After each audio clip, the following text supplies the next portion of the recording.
आपको बताएं कि पाकिस्तान के यौम आजादी पर ईरानी सुप्रीम लीडर और अवाम की जानिब से मुबारकबाद के पैगामात भी मौसूल हो रहे हैं। ईरानी तारीख में पहली मरतबा ऐसा हुआ है कि अवामी सतह पर पाकिस्तान के लिए मुबारकबाद के तहनीती पैगाम दिए गए हैं। बिल्कुल, ईरानी शहर मशहद की तमाम इलेक्ट्रॉनिक स्क्रीन्स पर 10 दिन तक 24 घंटे हर 3 मिनट के बाद पाकिस्तान के यौम आजादी के हवाले से पैगाम भी चलेगा। और इसी पर बात करते हैं, राजा काशिफ अशफाक हमारे साथ मौजूद हैं। राजा काशिफ, पाकिस्तान और ईरान की दोस्ती में एक बहुत बड़ा संग मील है कि सुप्रीम लीडर आयतुल्लाह खामनाई साहब ने और अवाम की जानिब से इतनी बड़ी सतह पर 10 दिन मुसलसल पाकिस्तान के यौम आजादी के जो अनाउंसमेंट्स होंगी और वहां बैनर्स भी लगे, स्क्रीन पर भी शो हो रहे हैं।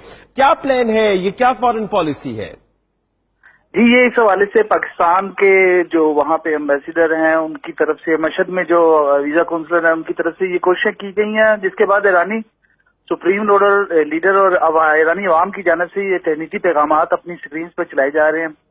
पूरे मशहद में जो बड़ी स्क्रीन्स लगी हैं, बड़े होर्डिंग बोर्ड्स हैं, वहाँ पे ये पैगामात लगाए गए हैं। जो मशहद की मेट्रो ट्रेन है जहाँ पर रोजाना 2.5 लाख अफराद सफर करते हैं, उनको भी ये स्क्रीनें लगा के दी गई हैं। 192 स्क्रीन से ज्यादा स्क्रीन है, 242 तकरीबन स्क्रीन हैं, जिन पर ये पैगामात हर 2 मिनट बाद 24 घंटे 15 दिन मुसलसल चलेंगे, जबकि 10 रोज तक जो शहर भर की स्क्रीन हैं उन पर भी ये पैगामात हर 3 मिनट के बाद चलेंगे। और ये जो पाकिस्तान मुखालिफ लॉबी जो ईरान में काम करती है, उन मुखालिफिन के लिए बहुत बड़ा पैगाम है कि ईरानी अवाम और उनके सुप्रीम लीडर पाकिस्तान के साथ हमेशा खड़े हैं और वो उनसे मोहब्बत और यकजहती का इजहार कर रहे हैं। जी सही। राजा काशिफ, आप ईरान से हमें अपडेट कर रहे थे इस तमाम मामले पर, बहुत शुक्रिया आपका।